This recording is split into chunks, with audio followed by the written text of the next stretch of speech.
Magandang araw po at magandang gabi sa mga nakapanood sa gabi at sa lahat po ng naabot ng video nito. Welcome po dito sa AMBO Avoy Mix Videos. At ngayon po ay may video tayo, no? At ito ibabasahin na lang po natin sa inyo, no?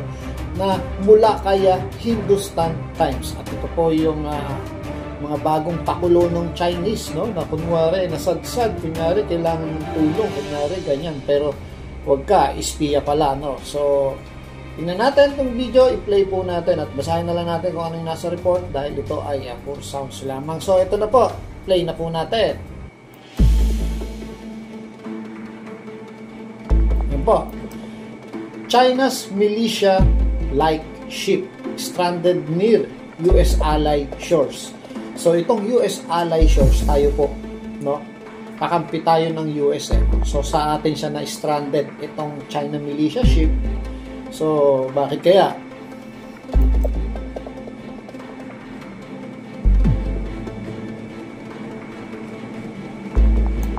Chinese vessel near Philippines rises storm of military alert. So, yun. Naalisto yung mga sundalo natin. Ganyan po, kaalisto yung mga sundalo natin. Kasi, unusual po yan. Dapat walang mga barko dyan. Hindi mo ganun kaalon, Parang sinadya, dahil bad weather to. Pero tataka ka, marami pong Chinese dyan. Maraming Chinese na malapit dyan na meron silang tinatawag na yung mga kampo o dyan sa mga practically, alam naman natin yun, hindi naman lingid sa, hindi naman natatago yun. Bakit dito? No? Ang dami nilang facility dyan sa Spratly na kinampuhan na nila. Dapat doon. No? Wala bang radyo ang barko na yan? O yung fishing vessels na yan? O militia yan. Nagdududa ako dyan, militia yan. Para i-travel pa doon sa mas malapit sa kanila. Siguro, ginagaya nila yung Sierra Madre. Na pag nasadsad yan dyan, first step yan, hindi na nila yan aalisin. Pwedeng ganon. Pero tingnan natin sa mga susunod na araw. So, tuloy natin video.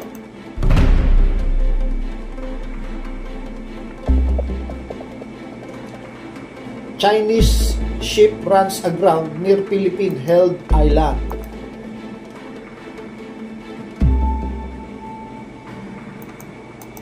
Filipino troops scramble as Chinese near Philippine-held island. Ayun na. Nataranta na mga Pilipino. A Chinese ship ran around in shallow waters of Philippines occupied island in South China Sea.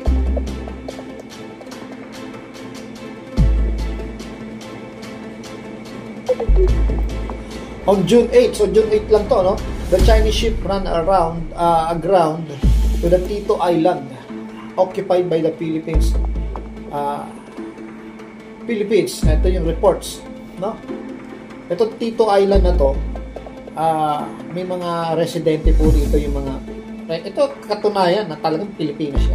Spratly kasi may nakatira dyan mga Pilipino, no? May eskwelahan nga dyan, may residente dyan, no? May mga mamamayan na nakatira dyan, hindi kagaya sa kanila artificial island lang yan, tinirahan lang nila, pero dito wala pa yan na nakatira nila.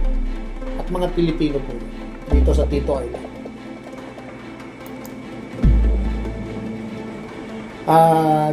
The ship got stuck 2.7 km lapit lang from Philippine fishing village in stormy weather.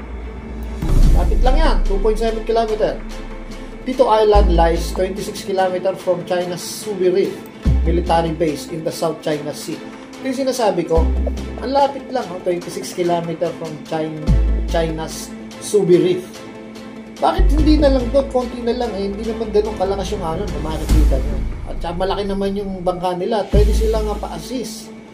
Talagang doon pa sa malapit sa atin, So ito, kaduda-duda po yan. Kaduda-duda.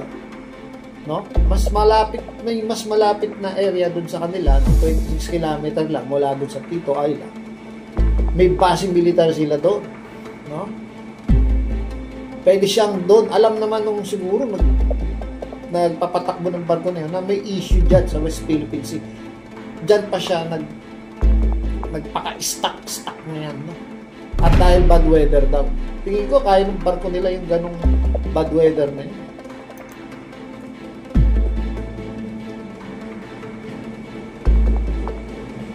Filipino villagers inform military, a Coast Guard after seeing the Chinese. So, mga Filipino villagers, sila yung nakakita doon. At in-inform yung ating mga kasundaluhan. Filipino forces assess that the Chinese vessel appeared to have aground because of bad weather. Ayun nga daw, bad weather lang. Sigurado kaya. Philippine military then provided help but later saw the ship had been extricated.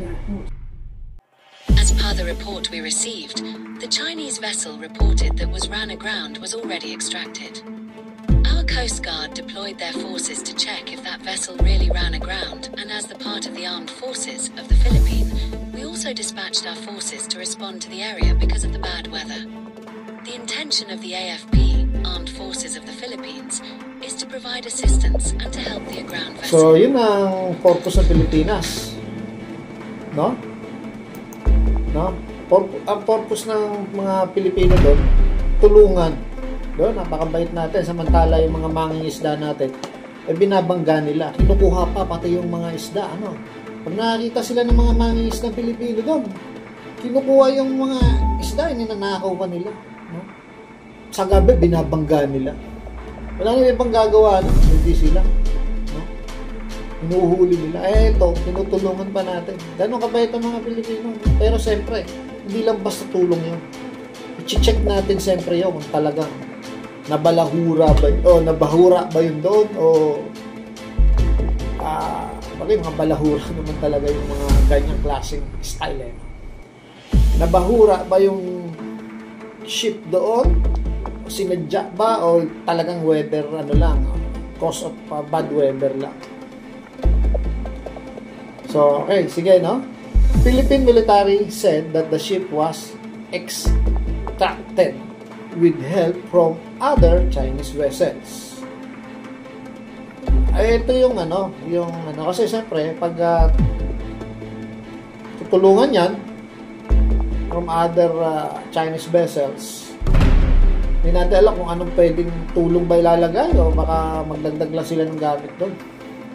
Or baka yung tutulong doon yun yung first step, at least marami na sila, kung 4 yung tutulong na barko doon, magre-rescue doon, biglang mai-stack din doon, marami na. So dapat aware tayo doon, tapos hindi naman natin kayang paalisin. Dapat yan pa lang nag-iisang yan, hinila na yan, palayo.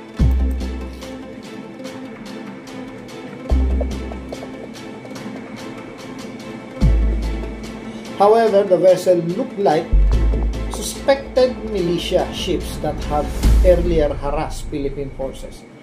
Ganyan nga yun. Ganyan yung mga nang-harass. Ganyan yung itsura ng nang-harass. May kasamang Coast Guard tapos sasamahan ng ganun mga militia. China claims virtually the entire South China Sea but Philippines control Tito Island.